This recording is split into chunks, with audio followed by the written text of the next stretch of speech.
So without further ado, I'll introduce Mr. Manoj Gupta. So who is he? He's an accomplished transformation technology and business leader. He's got 30 years, or over 30 years of experience across the corporate world.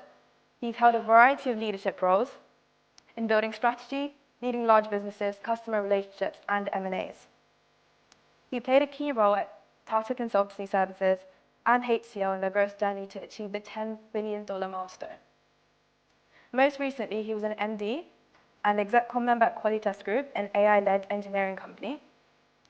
And some of you may have read his previous book, New York to New You, which was a bestseller, and it covers 3 M's: management, motivation, and mindfulness, along the topics of business and leadership.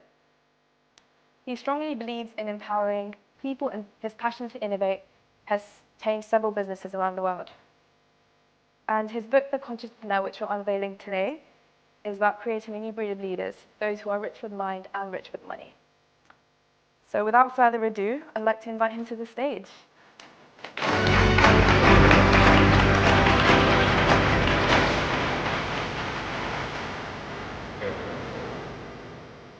Yeah, let me also introduce the chief guest of the evening, Mr. Amish Tripathi. So Amish is an author, diplomat, and TV documentary host. In a former life, he was a senior financial services executive, and he's the fastest selling author in Indian publishing history. He's written 10 books, both fiction and non-fiction, since 2010, which have sold 6.5 million copies and have been translated into 20 Indian and international languages. Forbes India has regularly ranked him as the top most 100 influential celebrities in India. In his diplomatic role, Amish worked as the Minister of Culture and Education at the Indian High Commission and to the UK, and the director of the Nehru Centre in London, which we hear today. So could you do the honours of inviting Amish, it's such a pleasure and honor.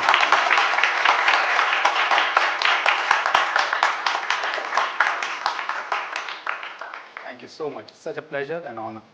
Yeah.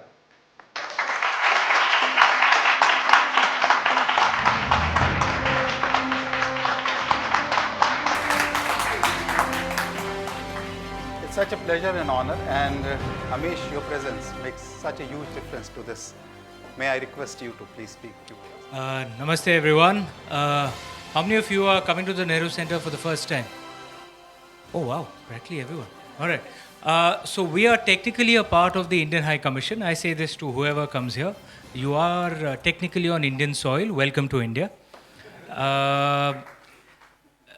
I met Manoj, I think a year back, right? Yes. Yeah, a year back in Slough.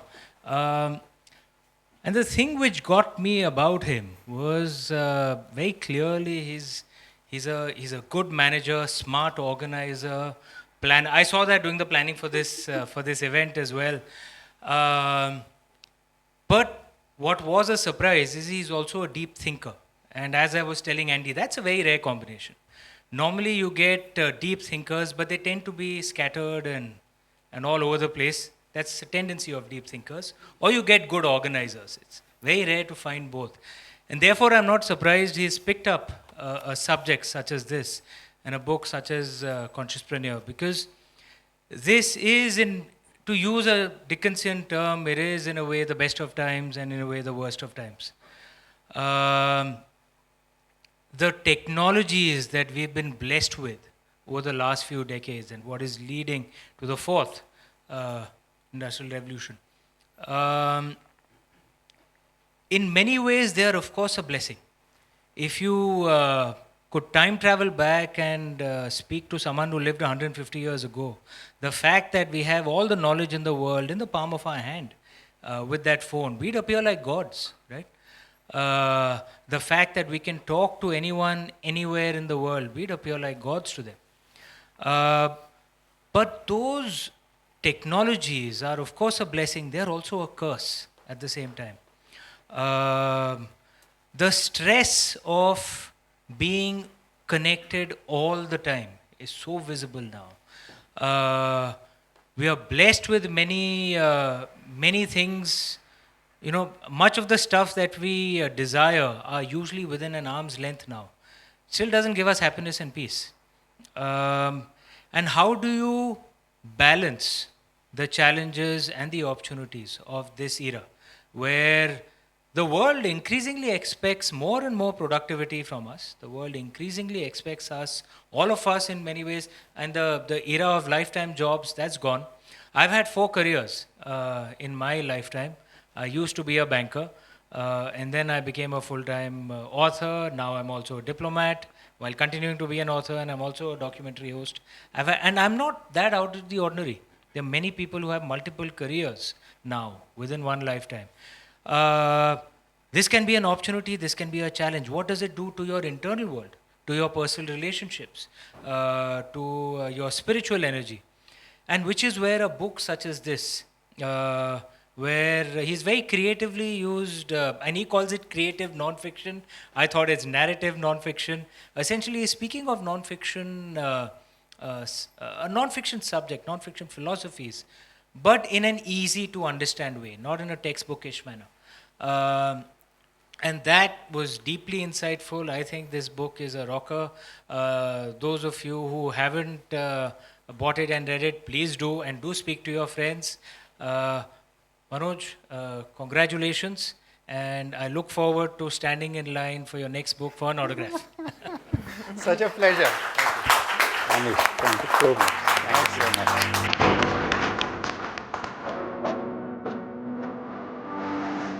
See, the process of looking good in our external world, which is more of the professional as well as the social world, we compromise a lot to our internal world. Right. So we have an outer world which is professional as well as social. And we have an internal world which is our personal world and our spiritual world. So the consciouspreneur is a new terminology, a new thinking, elevated thinking, the way I call it, is how do you balance, right? We all talk about work-life balance, but how much we implement it. This is all what I'm bringing in the form of this book.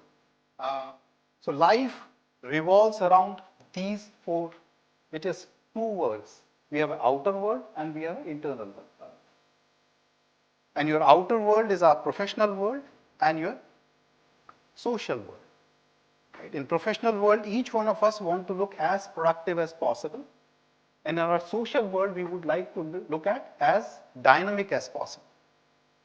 When it comes to our internal world, which is your personal and spiritual, we are looking for happiness. Happiness is very different from success. Okay? Happiness is very different from success, guys. Okay? While people do mix up, in the process of chasing happiness, they go for success and they find it a problem. And then there's a spiritual world. The spiritual world is all about stability of your mind, the peace at your mind. Now, the life revolves around only these 4 quadrants or these 2 worlds. Yeah. The focus cannot be just on the outer world, or the focus cannot be only on the internal world. It has to be holistic. And that's where consciouspreneur as a concept. I'm not talking of consciouspreneur as a theory. I'm not talking just as a philosophy. I am talking something. This is our life. This is my life. You are leading your life. Are you living? It's the question. As Amish said a bit before, he has had 4 or 5 careers. And there are people who are choosing and following their passions and doing things what they want to do. Right? Life is very short, guys. Right? No, if I move forward, this book is not just a book. This is certainly more than a book. And I tell you why do I say so. We have also launched Consciouspreneur.net. This is a community where I'm visualizing and envisioning this as a very different world.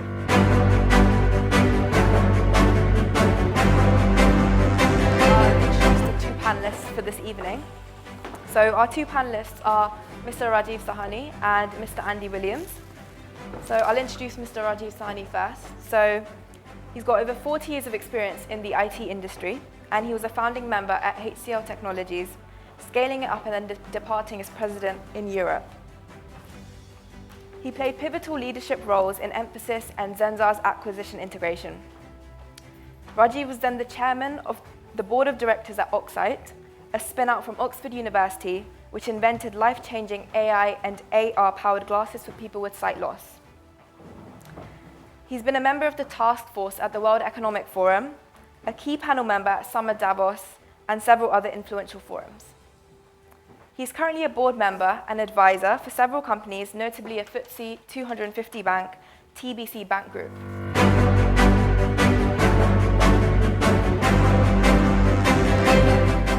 Now on to Andy. Andy is a Chief Technology Officer, Board Advisor, and Leadership Coach, with deep experience of optimizing digital and technology teams across extensive range of industries, business models, and geographies. He was also named #1 CIO in the UK in 2016. Andy is an inspirational people leader and passionate advocate for diversity, equity, and inclusion. So without further ado, I'll invite them all on stage.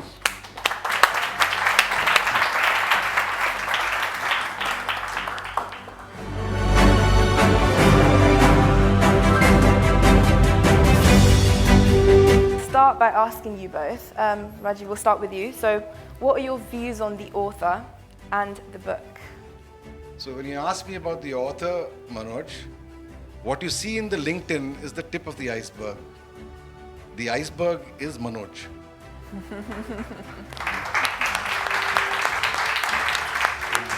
I think there was a follow-on question on that, which was about the book. And I'm quite amused to make this confession that I started reading this book in its manuscript form. Interestingly, the protagonist, the key character in the book is a guy called James. And the way the book has been written, it reminded me of a James Bond film, because the pace at which it moved, and you see in a James Bond film, there's a car chase that happens, and there are these volcanic events that happen, and there are all these exotic locales that you visit all around the world. And this James that is the protagonist in Consciouspreneur is pretty much in the same way, going from country to country, city to city, and it's moving at a blistering pace, this book. And it got me quite involved, and I was excited by this whole read. And then I realized that,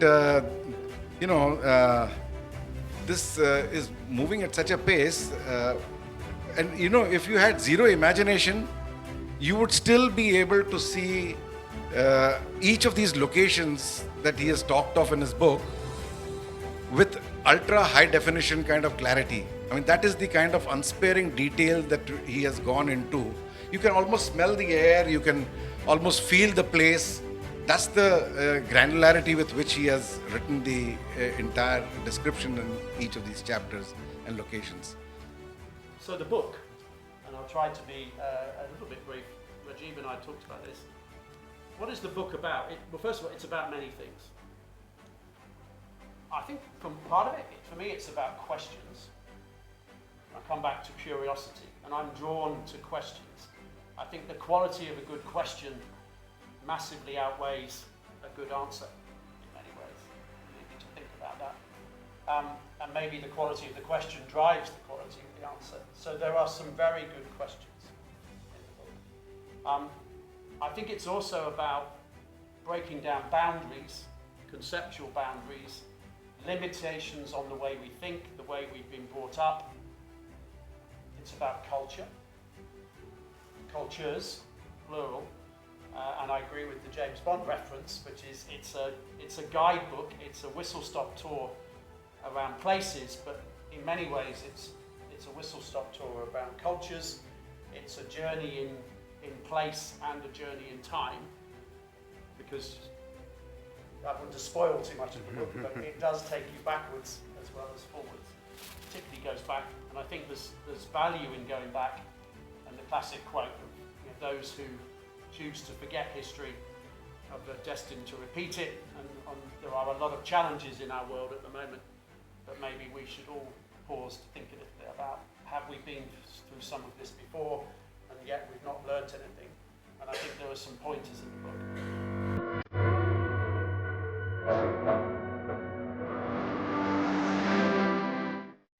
I know you sort of briefly mentioned the second question, so we'll start with you this time, Andy.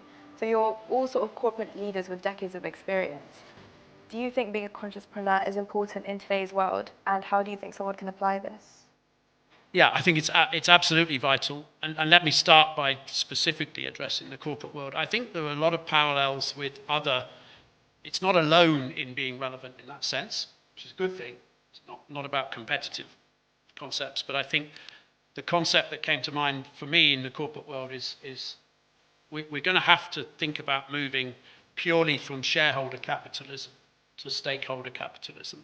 And we're going to have to come up with a new definition of how we want to balance those things around social, environmental, and financial and economic.